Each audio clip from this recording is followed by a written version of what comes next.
Studying psychology is one of the most interesting things that I've ever done. The more I learn about psychology and therapy, the more I want to get involved in what other people are doing in the field. And I've found that the single best way to do this is via networking.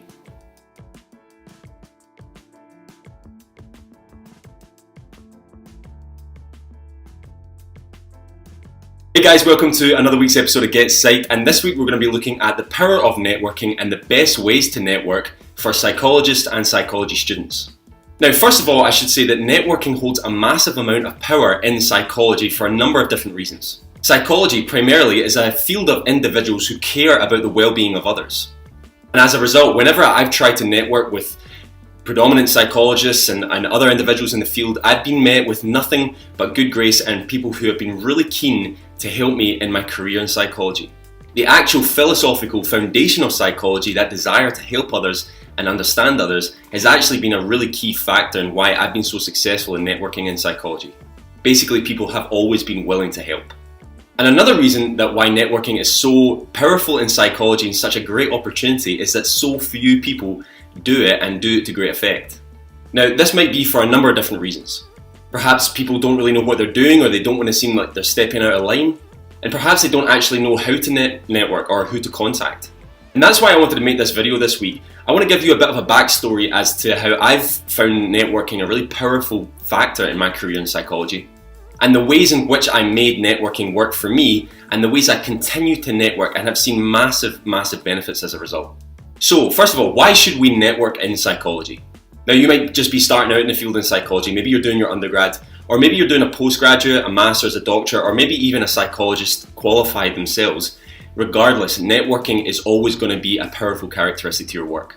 But what does need to be realized is that no matter what stage of your psychology career you're in, so many others are in the same stage. And the question here that you have to ask is, what exactly differentiates you from the rest of the field?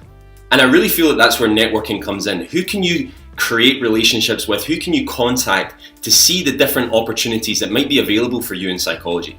Simply sitting on your degree or sitting as a qualified psychologist and hoping that things improve or things change or new things come about really isn't going to work. You're going to have to network, and you're going to have to reach out to other individuals in the field. Research has shown that less than 10% of psychology undergraduate students actually pursue a career in psychology. Now, this could be for factors such as the fact that you have to continually study in order to actually pursue a career in psychology, or that people just become uninterested in the field. I actually personally think it has a lot to do with understanding and knowing your path and gaining that guidance. And one of the best ways to gain that guidance and understand that path is through the power of networking. Networking for me has been one of the most powerful factors in my career and my studies in psychology. It's opened so many doors for me to actually develop content such as this, even develop online content that I work with other organisations and so much more. I've been given the opportunity to keynote speak at conferences with the British Psychological Society.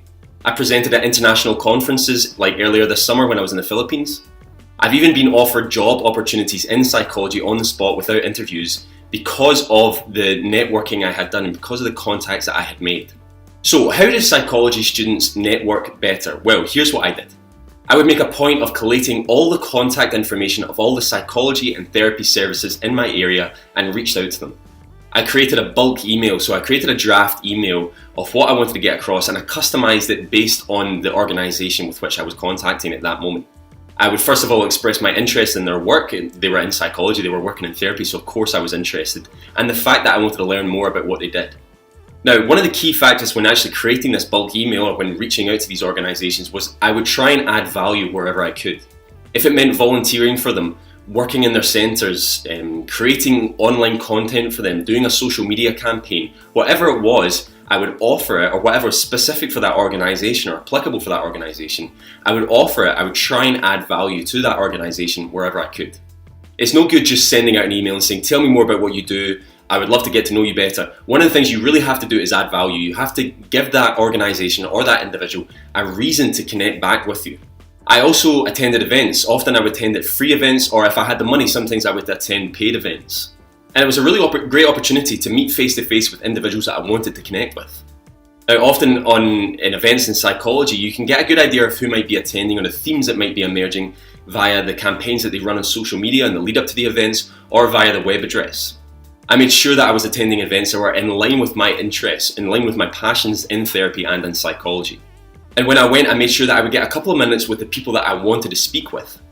I created business cards and I talked to them about the work I was doing and my desire to network more and also to add value for them if they were willing to connect with me. Now, conferences or attending conferences for networking purposes can be really effective, but I'll be honest, at times this was a little bit laden. It didn't often work as much as I thought it might. And this had a lot to do with the fact that largely people were there to either speak or to listen.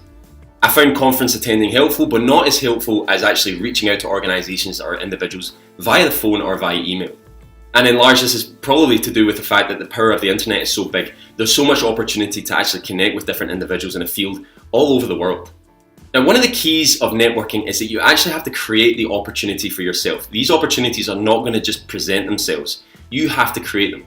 More often than not, the opportunity that you want and you desire in the moment won't actually be available. It probably won't even have been considered at the moment. You have to create that path, create that vision, and actually create the opportunity for yourself. An example of this is one of the things I did when I was first studying my counselling psychology doctorate a couple of years ago, as I'm still going. I was really struggling with the combination of studies, of working on placement, and actually earning enough money to live off. There were absolutely no opportunities in counselling psychology for trainees to earn money and learn, or earn money and combine that with their placement hours that are required for the doctorate. If you're a counselling psychology trainee, you'll be very familiar with the fact that this is a paid course. You have to give fees, there's a certain amount that you pay each year, and the fact that you also have to be looking at jobs elsewhere in order to be making that money. It can be very different from clinical psychology in that way. And in addition, you're still expected to have all those hours of placement. So it can be really challenging, and that juggling act can be really, really tiring sometimes. So I was really passionate about trying to change this for myself and for other trainees as well. So one of the things that I did was I reached out to a CEO of one of the biggest psychological therapy services in Scotland. I stuck to all the principles that I was talking to you about earlier. I tried to add value, I reached out, I wanted to show interest in what they were doing, my passion for psychology and for therapy and for this organisation in particular. I created a draft plan of a progression programme for counselling psychology trainees where they could train on the job, gain placement hours and actually get paid for the work that they do. Now there's a lot more to this progression programme, but the truth is the CEO loved it. So much so that the organisation actually created multiple placement opportunities for counselling psychology trainees to actually get paid on placement. In doing so, I had actually created a job for myself. Not only this, but I had networked with one of the most prominent psychologists in the field and one of the biggest psychological therapy services in the country. All because I was willing to reach out, add value, and seek opportunities where opportunities were limited. Now, you might think that networking is just a case of reaching out and asking people if they want to help you out. In truth, networking can be so much more than this. I found that some of the best networking opportunities have actually not come from me reaching out to individuals, but from people actually reaching out to me. Now, how did this happen? Well, it basically happened from actually developing my own content in therapy and in psychology. I created a lot of content on my social media, on my written blog, and on my YouTube channel. I made sure that I was creating content on an online presence and building a following. And as that happened, as my following became bigger with GetPsyched, with the new getpsyched.org.uk and GetPsyched on social media, people wanted to know more about GetPsyched and they wanted to know more about me and the things that we could collaborate on. And this was actually one of the ways in which I was able to speak at international conferences and gain the opportunity to speak on a keynote basis. I didn't reach out to these organisations or these individuals. These individuals reached out to me because they saw the content that I was creating online. Now for you, that could be starting a Twitter account or starting an Instagram account and posting some psychological content, some of the stuff that you do in your studies, some of the stuff that you do in your job. You could even start thinking about creating a written blog, buying a website domain, creating a website and writing a blog and publishing that content out on your social media accounts. That can be a really impactful way of actually getting people to reach out to you rather than you trying to reach out to them.